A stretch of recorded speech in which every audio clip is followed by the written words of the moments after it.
स्कूली छात्राओं यानी कि स्कूल में पढ़ने वाले लड़कियों के लिए एक नई खबर सामने आई है। स्कूली छात्राओं को निःशुल्क यानी कि फ्री सैनिटरी पैड देने की नीति का मसौदा तैयार किया गया है। संबंधित पक्षों से विचार भी मंगवाए जा रहे हैं।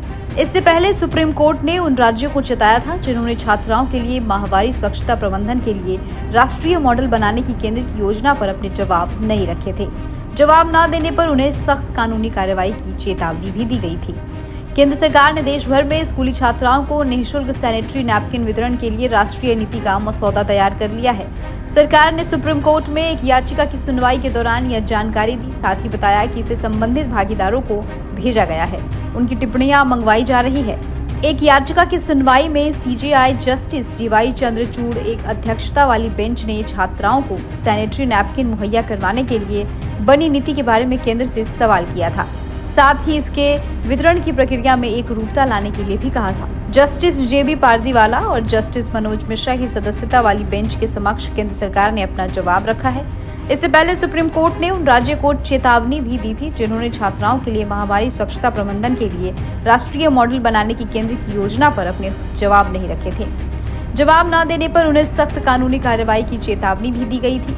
कोर्ट ने 10 अप्रैल को केंद्रीय स्वास्थ्य एवं परिवार कल्याण मंत्रालय के सचिव को नोडल अधिकारी नियुक्त करते हुए राज्यों व केंद्र शासित प्रदेशों में संबंधित आंकड़े मंगवाए थे ताकि केंद्र सैनिटरी नैपकिन वितरण पर राष्ट्रीय नीति बना सके। सुप्रीम कोर्ट ने देश भर में छात्राओं की संख्या के अनुरूप स्कूलों में शौचालय उपलब्ध करवाने के लिए केंद्र सरकार को कहा है।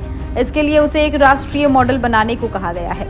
यह शौचालय सरकारी अनुदानित और रिहायशी स्कूलों में बनाए जाने हैं। इस पर चर्चा होने के दौरान गंभीर बाधाओं का तर्क दिया गया था। कांग्रेस नेता व सामाजिक कार्यकर्ता जया ठाकुर ने याचिका दायर कर बताया था कि गरीब परिवारों से आने वाली 11 से 18 साल की स्कूली छात्राओं को शिक्षा पाने में गंभीर बाधाएं आ रही हैं। याचिका में कहा गया था कि अक्सर उन्हें अपने माता पिता से माहवारी स्वच्छता व पीरियड्स के बारे में सही जानकारियां नहीं मिल पाती है। उनकी सेहत को इससे नुकसान होता है, पढ़ाई जारी रखना भी मुश्किल हो जाता है। इन सभी समस्याओं को देखते हुए स्कूली छात्राओं को निःशुल्क यानी कि फ्री सैनिटरी पैड देने की बातें हो रही है। जैसे ही इस विषय पर संबंधित पक्षों से विचार आ जाते हैं, इस नीति को लागू कर दिया जाएगा। उम्मीद है आपको ये खबर पसंद आई होगी। देश और दुनिया की तमाम खबरों के साथ बने रहने के लिए देखते रहिए सहारा समय डिजिटल।